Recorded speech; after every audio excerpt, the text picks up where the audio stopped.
La justicia restaurativa es eso, es volver a conectar con la humanidad del otro. Es que el otro me vuelva a importar. Porque cuando para mí el otro es desechable, las cárceles van a seguir llenándose. Todos estamos contribuyendo a todo. Que nada ocurre como empacado al vacío. Que cuando yo no llamé a la policía oyendo a un niño gritando al lado, ahí estuve contribuyendo a la adultez de esa persona. Que cuando le tenemos miedo al otro, lo único que estamos haciendo es como solidificando la separación, la diferencia y la sensación de no pertenencia. Porque en el fondo cuando hacemos daño es un llamado a atención, como que estamos tratando de llamar la atención. Detrás de cada insulto hay siempre un grito de ayuda. ¿Cómo rompemos esos dolores que nos han llevado a señalar a los demás por el dolor que realmente me causaron? ¿Cómo rompemos eso? Hacer duelo al dolor, duelar el dolor en colectivo. Porque es que nos hacemos daños en relación, nos hacemos daño en colectivo, pero lloramos solos en nuestros cuartos. Y tenemos que empezar a procesar el dolor, el daño, las heridas, las cicatrices en colectivo. Que ninguno es ni lo peor que ha hecho ni lo peor que le ha pasado en la vida. Somos mucho más que eso.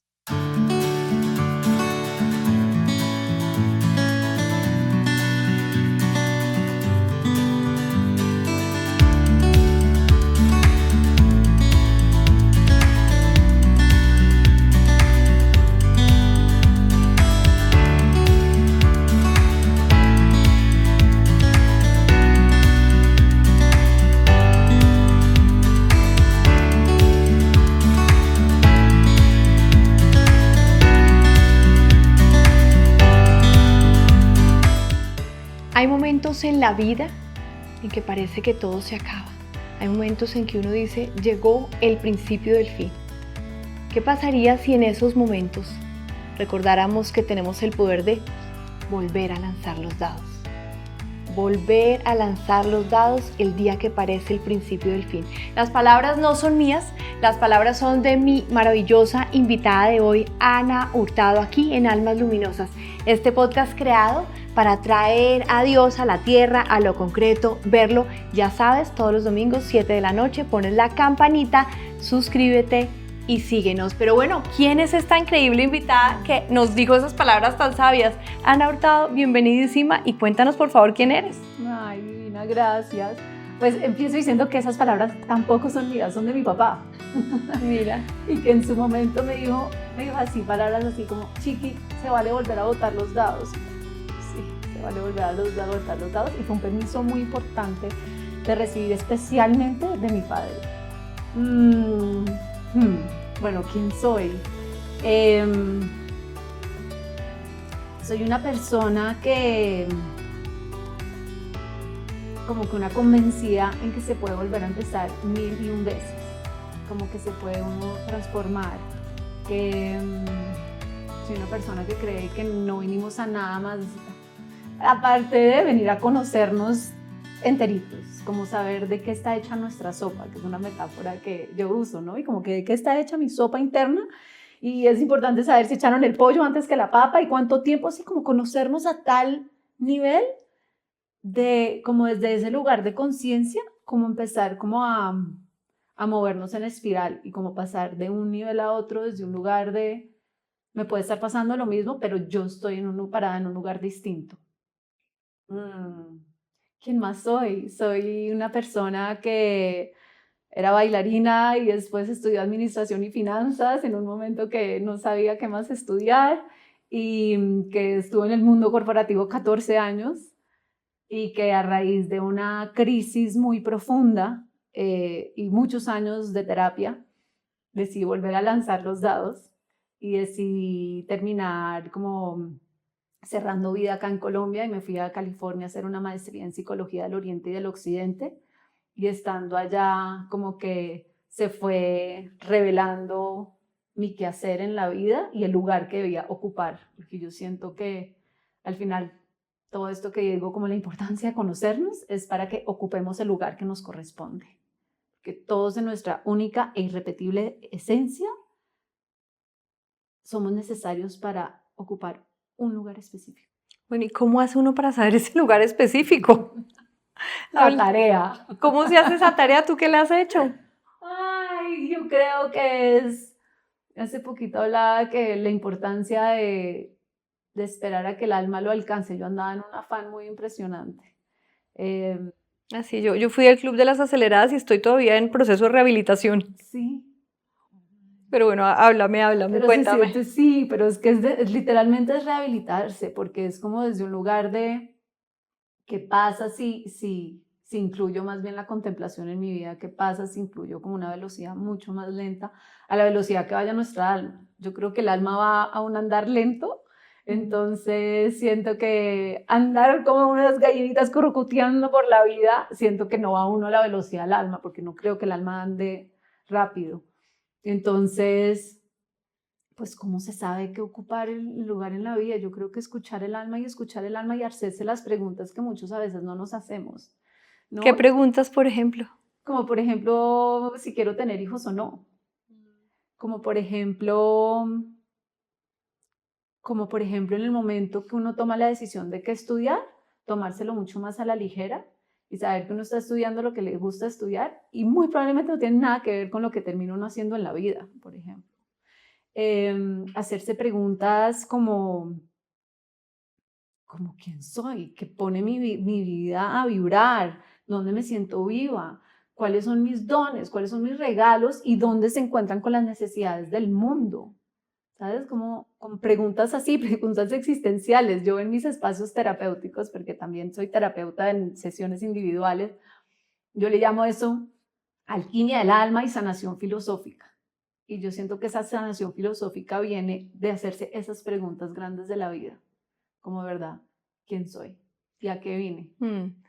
Lo que pasa es que muchas veces vivimos en la rueda del hámster, ¿no? Dele, en el piloto automático, además nos despertamos a los chinos para el colegio, los mandamos para el colegio, entonces va a trabajar, entonces reunión, y uno dice, ¿y a qué horas es que me voy a hacer las preguntas esas tan importantes que decía Ana en Almas Luminosas? Ana, ¿cómo llegaste tú a eso? Y ahora quiero entrar en tu historia, y a esa historia de la famosa frase de volvamos a tirar los dados. Cuéntanos esa historia. Sí, yo creo que uno, como haciendo relación primero a lo que dices, como que uno va como un hámster haciendo no sé qué, o uno toma la decisión de hacer un par en la vida y hacerse esas preguntas importantes, o la vida lo va a parar a uno. Si venga, le subo el volumen que no me ha parado bolas. Exacto. Es como las pesadillas. Sí. ¿Sabes? Yo digo, uno no puede ser tan insolente con su inconsciente de no escribir sus sueños. ¿No? Como que tiene un montón de información y el sueño es como que empieza a susurrarlo y cuando uno no le para bolas, toma tu pesadilla. Como que, a ver si me entiendes. Exacto, a ver si me paras atención. ¿Y cuál fue tu pesadilla en la vida real que llegaba? En la vida real. Pues yo, y en su momento no lo entendía así, pero hoy ya, porque además sí creo que uno vive la vida para adelante, pero solo la entiende mirándola para atrás. Y yo siento que fue un accidente que tuve en una cuatrimoto en el 2008. Y que en cama mes y medio con vértebras cervicales quebradas, con todo mi cuerpo izquierdo, pues muchas partes en carne viva, teniendo que ir a sanación con mi mamá cada 3 días, a que como que me quitaran las vendas que me ponía para regenerar la piel y como limpiar la herida y volver. Y en su momento me endurecí mucho y me volví, se despertó la amargura. Ahí se despertó la amargura. Y yo creo que parte de esa amargura era como resistirme como en la torre del tarot, la carta de la torre del tarot, que como que el colapso y el desplome es inevitable. Pero mientras que nos resistamos, pues se hace más, hay sufrimiento, ¿no? Y como que qué pasa si nos entregamos al derrumbe y que las cosas no volvieran a ser como eran. Espérate, te quiero aquí parar para hacerte una pregunta que es la siguiente. Cuando uno habla de la aceptación, la gente dice, pero ¿cómo voy a aceptar esto? Es que yo no soy boba y es que esto es injusto y es que esto no puede ser. No me pidas que acepte esto, yo tengo que seguir luchando porque además soy una luchadora, un luchador y a mí me hicieron para luchar. Entonces tenemos ese concepto de no puedo aceptar porque esto es absurdo, porque no me lo merezco y además tengo que luchar y ahí nos metemos en un círculo absurdo. ¿Y cómo le dirías tú a las personas, oye, que ya?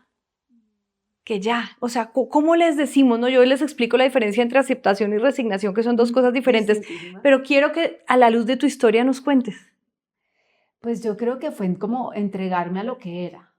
Es como desde un lugar y yo sé que es muy complejo, yo sé que es muy complejo porque además cuando algo nos pasa o nos revuelca la vida, el lugar natural a donde irnos es hacia la víctima.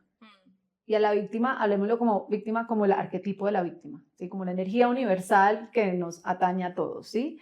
Y es como desde el lugar de la víctima lo que pasa es que mi mundo se empieza a limitar enormemente.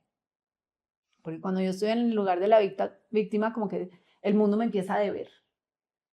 Y yo estoy todo el rato de brazos cruzados esperando. Entonces, a pesar de que las personas dicen, es que yo tengo que luchar, realmente no están luchando. De alguna manera u otra sí se entregaron, pero fue una entrega totalmente pasiva, que la víctima es súper pasiva. A pesar de que, digamos, que por fuera se pueda ver como, ay, no, dan gritos y se rebelan y se resisten y nos resistimos desde la víctima y todo eso, pero es como desde ese lugar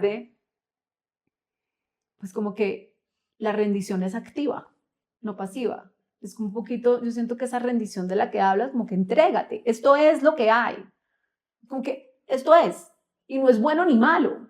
Sí, es como, deja de mandar la energía en lo que no puedes cambiar y concéntrate en lo que viene, que ahí sí tienes injerencia, ¿no? Sí, y es como que nada es ni bueno ni malo per se. Que Sí. la misma agua hirviendo que ablanda la papa endurece el huevo. Así es. No, nada es nada per se. Entonces, ¿qué pasa si y como que yo siento que, y perdón que estoy es como en zigzag, pero ¿qué pasa si empezamos a confiar en que eventualmente esto va a hacer sentido? Esto que me está pasando va a hacer sentido. Y las cosas más absurdas en mi vida han hecho sentido. Volvamos a eso. Entonces, volvamos a ese momento del accidente, a esas terapias cada tercer día, a ese dolor horrible. ¿Cómo llegas a ese proceso de aceptación y de encontrarle sentido? Y luego seguimos a otra que es bien importante, pero vamos con esta. No, pues digamos que en su momento resistencia, y como te digo yo, ese momento del accidente, ahí sí como diría, por favor no desperdiciemos este gran infarto, yo desperdicié ese gran accidente en su momento. Como que la transformación no fue inmediatamente, pero definitivamente empezó como a desboronarme a una cosa que yo ya ni sabía quién era yo y busqué ayuda. Porque yo sí siento que, bueno, hoy en día yo me terapeo mucho, pero pues porque digamos que he aprendido herramientas, pero a su vez digamos que la medicina ancestral es mi terapia, por ejemplo. Yo por lo menos 2 veces al año tomo medicina ancestral y esa es como mi terapia, como para ir a tocar base, como ir a recordar quién soy, de dónde estoy, por qué es que estoy haciendo esto, ¿no? Pero pedí ayuda básicamente y fue con una mujer que se llama Jimena Duque y maravillosa y me acompañó por ahí unos 3 años y medio de terapia, todos los miércoles. Y por eso es cuando tú me decías, ¿y cómo se hace? Haciendo la tarea. O sea, y yo quisiera tener varita mágica y a muchas personas que quiero que están desplumaditas y no viendo salida, yo quisiera tenerla, pero como que si no hacen la tarea no van a salir de ahí. Sí, no, y la varita mágica no existe, la varita mágica somos nosotros, los que tenemos la posibilidad de transformarnos somos nosotros. Sí, tú la experta en la magia, tal cual, ¿sabes? Y no hay varita mágica y hay que hacer la tarea. Hay que hacer la tarea. A mí cuando me dicen, ay, pero muy de buena, no, hay que hacer la tarea. Y yo muchas veces me siento en mi altar con muchos elementos muy simbólicos del camino que he recorrido y lloro. Y lloro y lloro, pero atacada llorando, pero desde un lugar como de honrarme, como ese frasquito donde está la tierrita de mi rito de pasaje y mi búsqueda de visión, ahí está en mi altar. Como que los palos que me ayudaron a caminar, tenía que cruzar 3 ríos para ir a poner mi piedrita, ahí está. Sí, es como desde un lugar yo no estoy hoy en día donde estoy cómoda en mi propia piel sin haber hecho la tarea. Sí. Y es como atraviese Tunja y mámese todos los semáforos, no coja la variante. Cogiendo la variante se le va a poner un Tunja más adelante. Sí, o sea, hay un derrumbe y le paran la carretera por no haber hecho la tarea. Exacto. Y la única manera es atravesando. Bueno, Ana hermosa, entonces saliste, yo también creo, saliste de ahí, saliste de este proceso, ¿en quién te convertiste? Y pues es que en ese proceso era como buscando qué alimentaba y qué ponía mi alma a vibrar. Y entonces en esas empecé a tomar clases de violín, empecé a tomar clases de DJ, porque yo decía algo con música, algo con terapia, algo con música, bueno, tarara. Y entonces como que la búsqueda es súper importante. También como tener la paciencia de, ay, traté esto y no me sirvió, entonces no, pues voy a seguir en lo mismo, como hay que hacer la búsqueda, ¿sí? Hay que hacer la búsqueda. Y en esas, me acuerdo un día, estaba con mi papá y mi mamá en un carro, me dice, mi papá, es muy importante porque mi papá ha sido muy determinante en esos momentos míos como de bifurcación, como de tomar las decisiones más importantes y se me encharca un poco el ojo porque es como, es muy importante esa presencia y esa voz de mi padre ahí, como que al yo sentirme vista por mi padre, como que es como una boleta libre para andar por ahí, por seguir por ahí. ¿Y qué te dijo? Y me dijo, Chiqui, tú no eres feliz, ¿verdad? Y yo, no. Y me dice, yo siento que tú eres muy buena ayudando a la gente. Entonces yo como, sí, yo creo. Y yo sí, como que siempre como que era como que a la amiga que llamaba a las amigas a pedir consejos y qué tal, tarara. Y yo decía, sí, pero pues yo siento que por solamente yo haber atravesado el proceso y como de esta transformación y como, como saber de qué estoy hecha, pues no es suficiente. Como que me gustaría como prepararme para hacerlo de una manera responsable. Y una cosa llevó a la otra, una serie de sincronías divinas y terminé encontrándome con una persona que me habló de la universidad en California, que se llama California Institute of Integral Studies. Y cuando metí a su página el programa de psicología del Oriente y el Occidente, así como que salía de la página, ¿no? Y yo era como, sí, como, pero yo no estudié psicología, no me van a aceptar, ¿no? Y esa universidad es solamente para doctorados y maestrías. Y yo decía, pero pues, está imposible, pero bueno. Y empecé a hacer las averiguaciones y pidieron como que, claro, me pidieron como muchos más procesos que una persona que tuviera, digamos, que carrera de psicóloga. Y ahí terminé diciendo sí, y una cosa llevó a la otra y terminé yéndome para San Francisco a hacer mi maestría. ¿Y para qué sirve esa maestría? A mí me parece interesantísimo la conjunción entre las dos psicologías, pero en la vida real, ¿cómo la aterrizaste? La aterricé, o sea, digamos que te da un marco como de sostención de la paradoja del sí también y de la vida misma. Entonces, eso fue lo que me ofreció a mí. Y estando allá, mi familia acá en Colombia sufrió un atraco muy violento. Y yo estando allá como preguntándome todo, masticando todo, porque en esas me la paso masticando todo. Además tengo un blog que se llama Masticando este huesito. O sea, me la paso masticando huesitos. Como que me empecé a sentar como en la posibilidad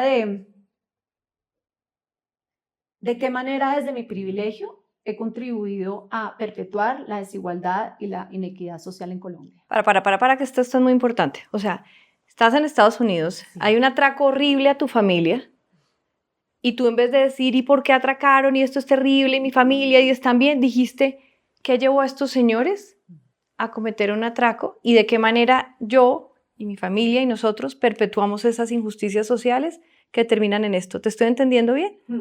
Miren, un segundo, es que de verdad no es menor. Cómo vemos los hechos que nos pasan determina lo que sucede en el futuro. Construimos futuro cambiando la perspectiva. O me quedo en el dolor del atraco, o en la rabia o en la injusticia, o me quedo en el dolor de lo que sufrió mi familia, o llego a otro nivel y entiendo qué hay detrás de eso que pasó y cómo yo puedo contribuir. Y eso es lo que hiciste tú. Entonces, por favor, cuéntanos, ¿qué pasó con esa reflexión tan poderosa?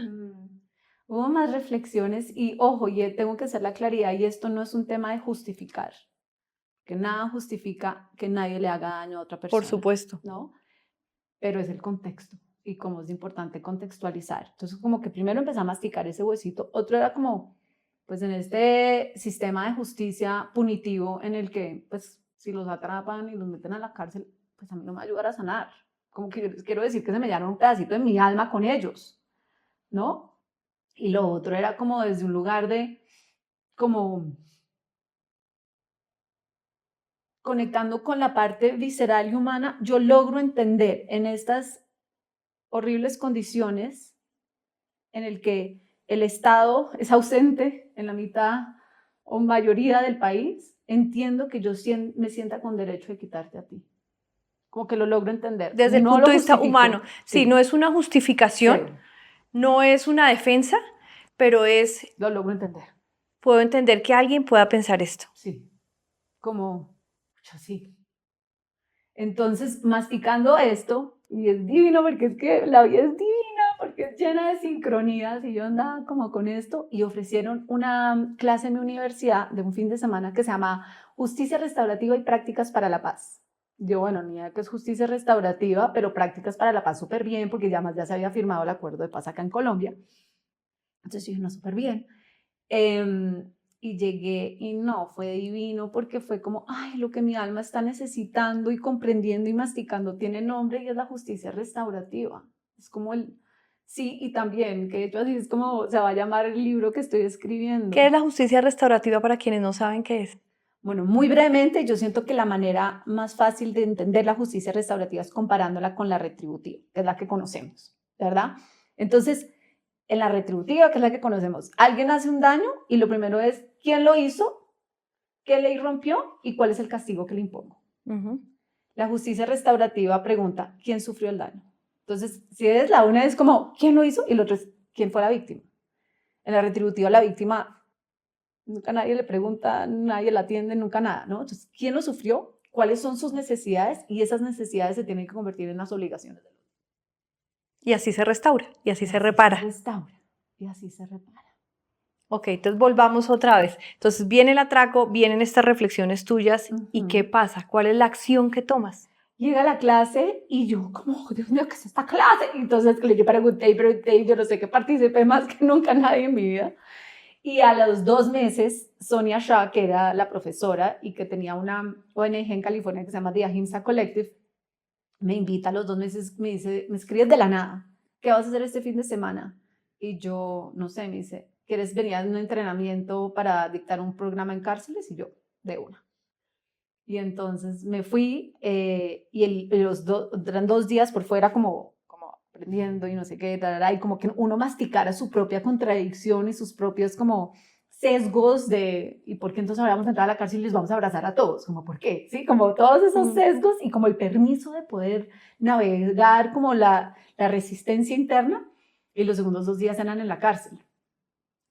Y pues experiencia que me cambió la vida por siempre, y a partir de eso comencé a facilitar este programa que se llamaba Realize en cárceles estatales en California de crímenes, de hombres que habían cometido crímenes severos, sexuales y asesinatos. ¿Y qué entendiste? Ay, entendí muchas cosas. Entendí que esto no es de bandos de buenos y malos. Esto no es de, y generalmente uno está en el de los buenos, ¿no? Ellos Sí, los sí. malos y nosotros Pero los buenos. el hecho de creer que hay buenos y malos nos tiene fritos. El hecho de clasificar y encasillar a otros. Y yo digo, si un día llegara un extraterrestre y viera acá dos bandos diciéndose el malo es usted, el extraterrestre, dirías, están locos todos, o sea, y todos con argumentos y razones. Pero bueno, no quiero interrumpir, sigamos. Entonces, ¿entendiste que no hay buenos y malos? Sigue. Entendí también que avergonzar y no propiciar condiciones dignas no permiten la reflexión. Entonces, la justicia restaurativa, uno de los principios que tiene es no repetir.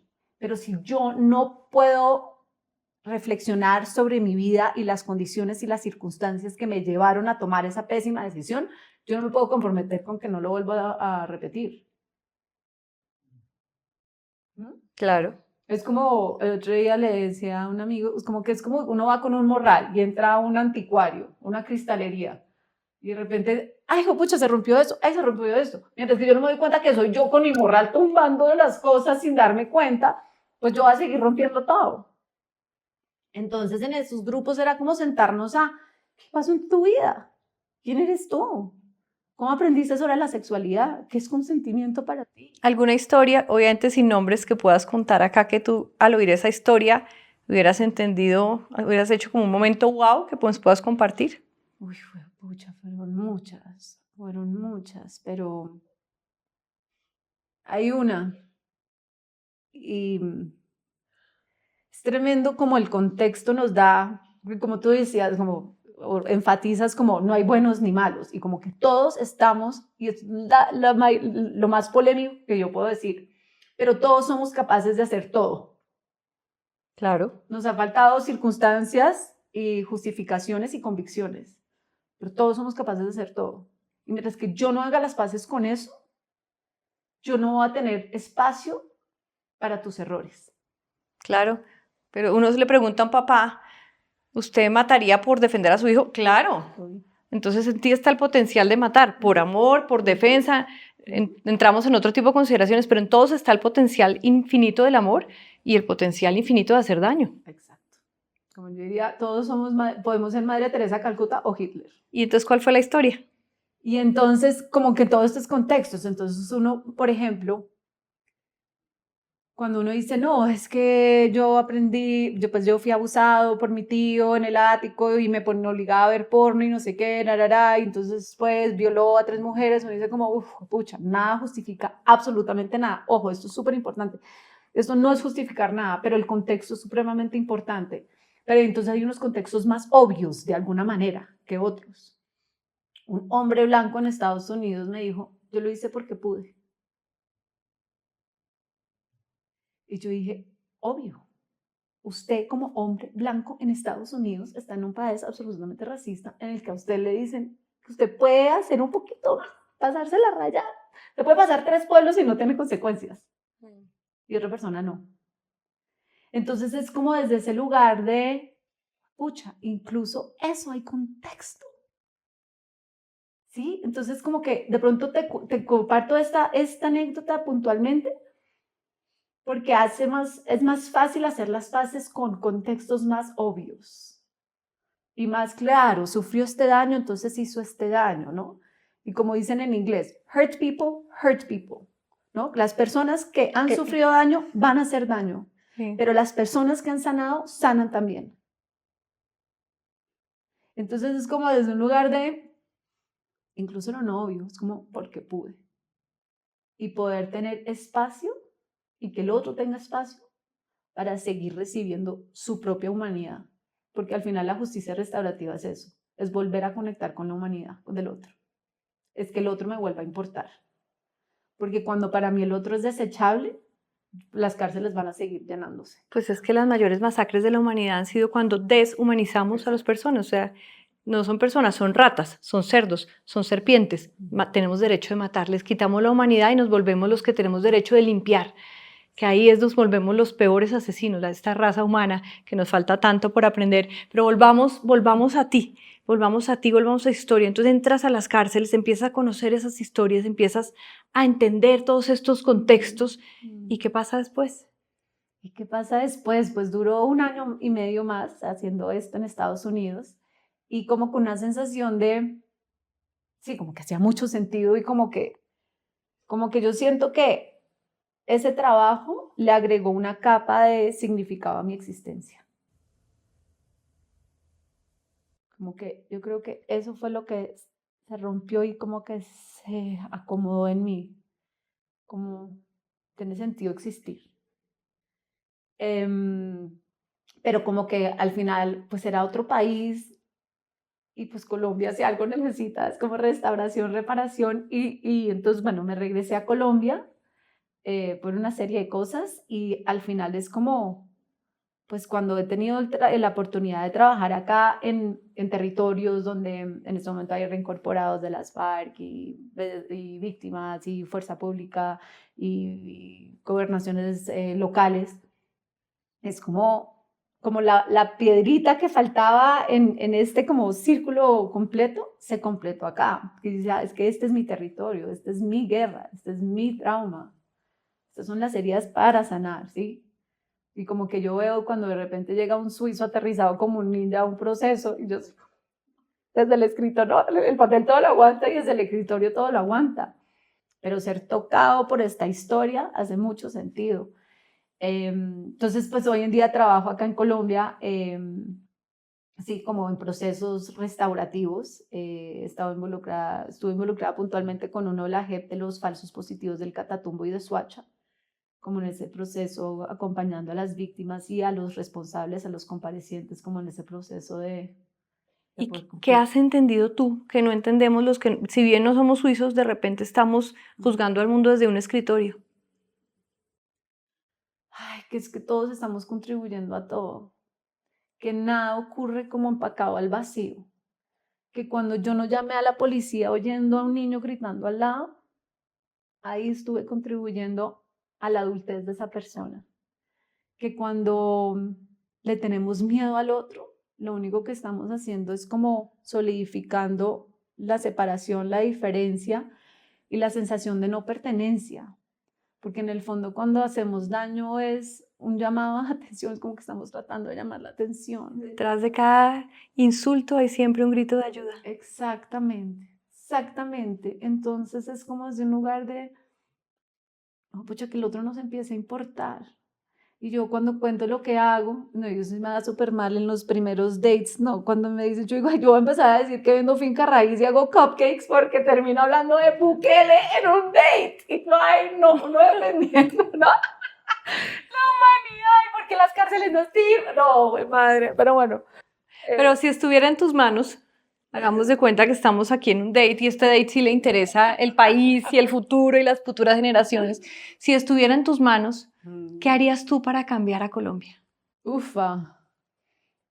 Yo quiero confiar en que el mundo se va a sanar un círculo a la vez.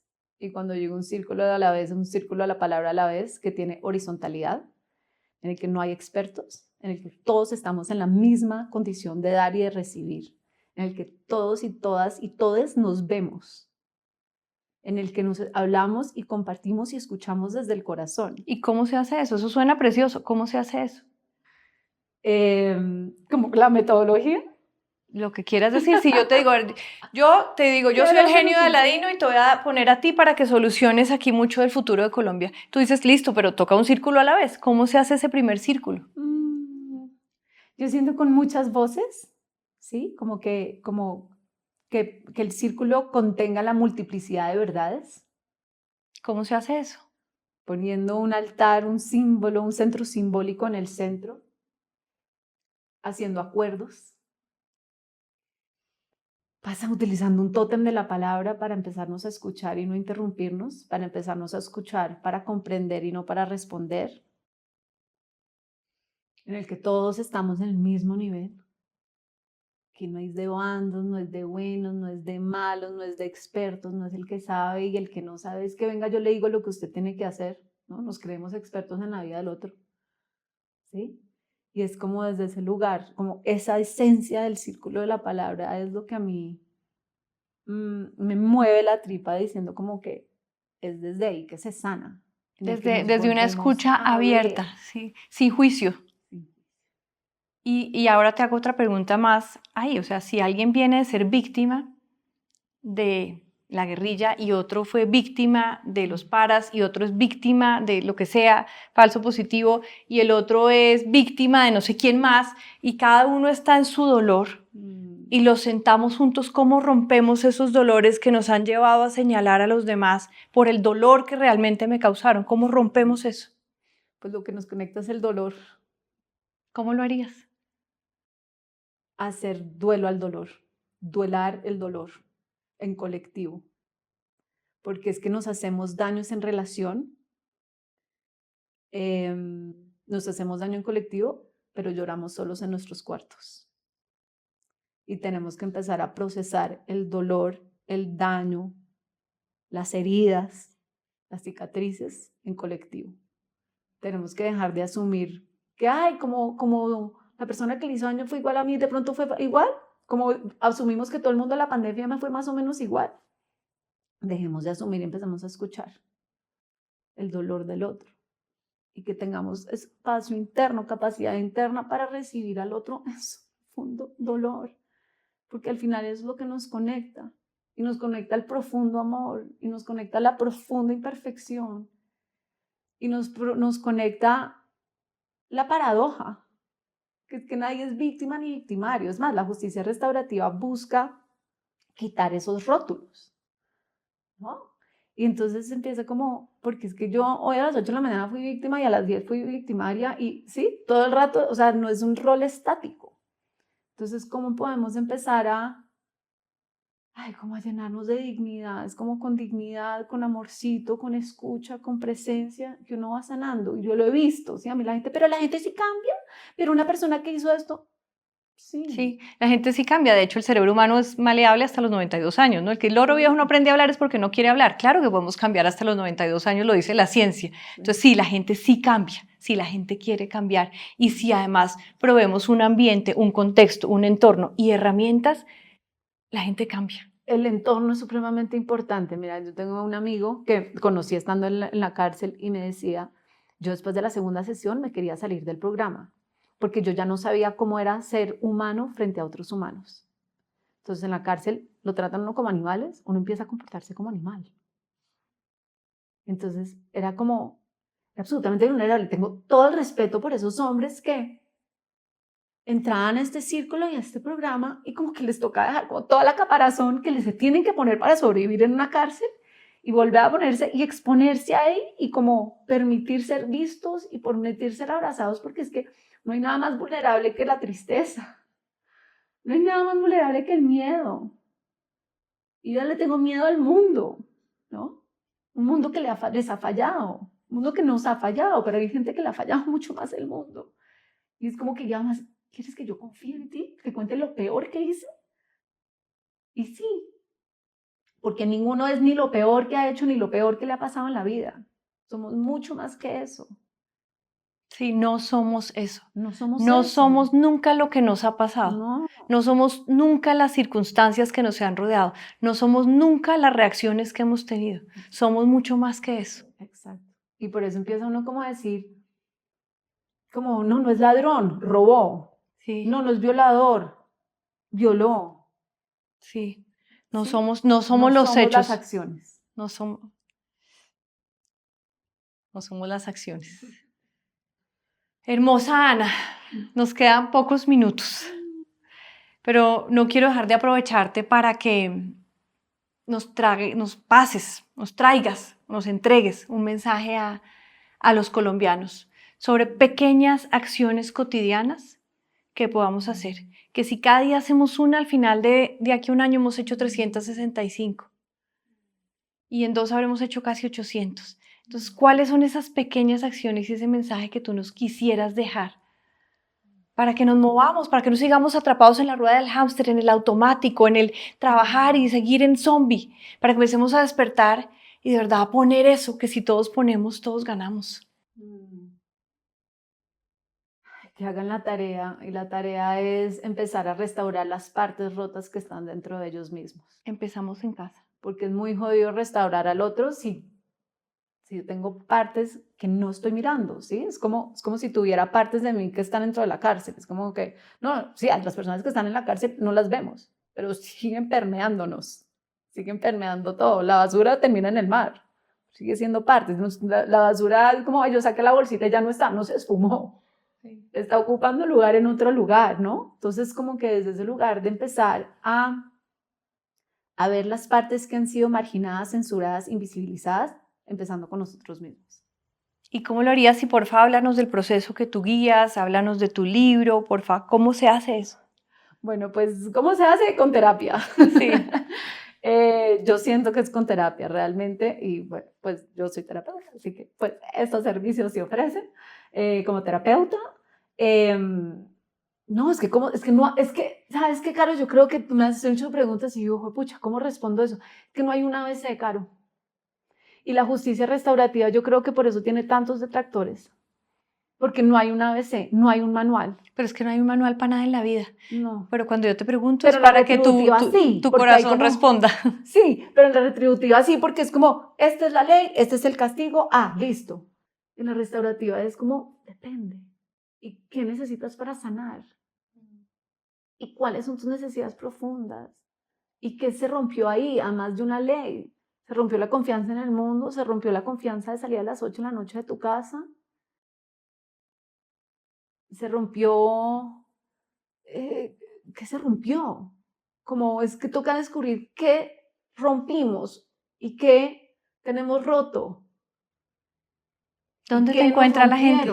Sí, ¿dónde te encuentran? Tengo una página web que es anahurtado.co. anahurtado.co. Instagram también anahurtado.co. Sí, como que yo creo que ahí ambas tienen como espacio de contactar. Y pues yo feliz de que conversemos como que yo tengo una formación que tenemos encuentros con diferentes personas como que representan como poblaciones marginadas. Lo lanzamos al público, se inscribió una persona. Es como, wow, nos tiene que importar el otro. Sentémonos en un círculo con mujeres trans, sentémonos en un círculo con personas que estuvieron en la cárcel, sentémonos en un círculo con víctimas del conflicto armado en Colombia, sentémonos en un círculo con personas que están compareciendo ante la Jurisdicción Especial para la Paz, sentémonos. Como que, sí. ¿qué hacemos? Escuchémonos, Escuchémonos. participemos, sentimos, ¿no? Como que dejemos de pensar que esto no me pertenece, porque nos pertenece a todos. Todos hemos contribuido de una manera consciente o inconsciente al actual momento. Todos. Todos. Desde el lugar en que, ay, ahí viene esa persona, y subimos la ventana, muertos del susto. Y si no la subimos, debe estar pensando mucha gente, si no la subo me atracan. Entonces es importante abrir los ojos, escuchar, vernos como iguales, no arriba, no abajo, yo bueno, tú malo, yo víctima, tú víctima, no, vernos así, vernos, escucharnos, entendernos. Hermosa Ana, ha sido un placer, me hubiera quedado aquí hablando mucho más, pero se nos acabó el tiempo. De verdad me encanta conocerte. Busquen a esta mujer, Ana Hurtado, facilísimo, la encuentran en redes sociales, hagan terapia con ella, vuélvanse a encontrar el amor todo lo puede, el amor todo lo vale. Ana, infinitas gracias, nos vemos en 8 días, domingo 7 de la noche, otro episodio con otra alma luminosa para ver que Dios existe aquí y ahora y podemos prestarnos para que Dios ame a través nuestro.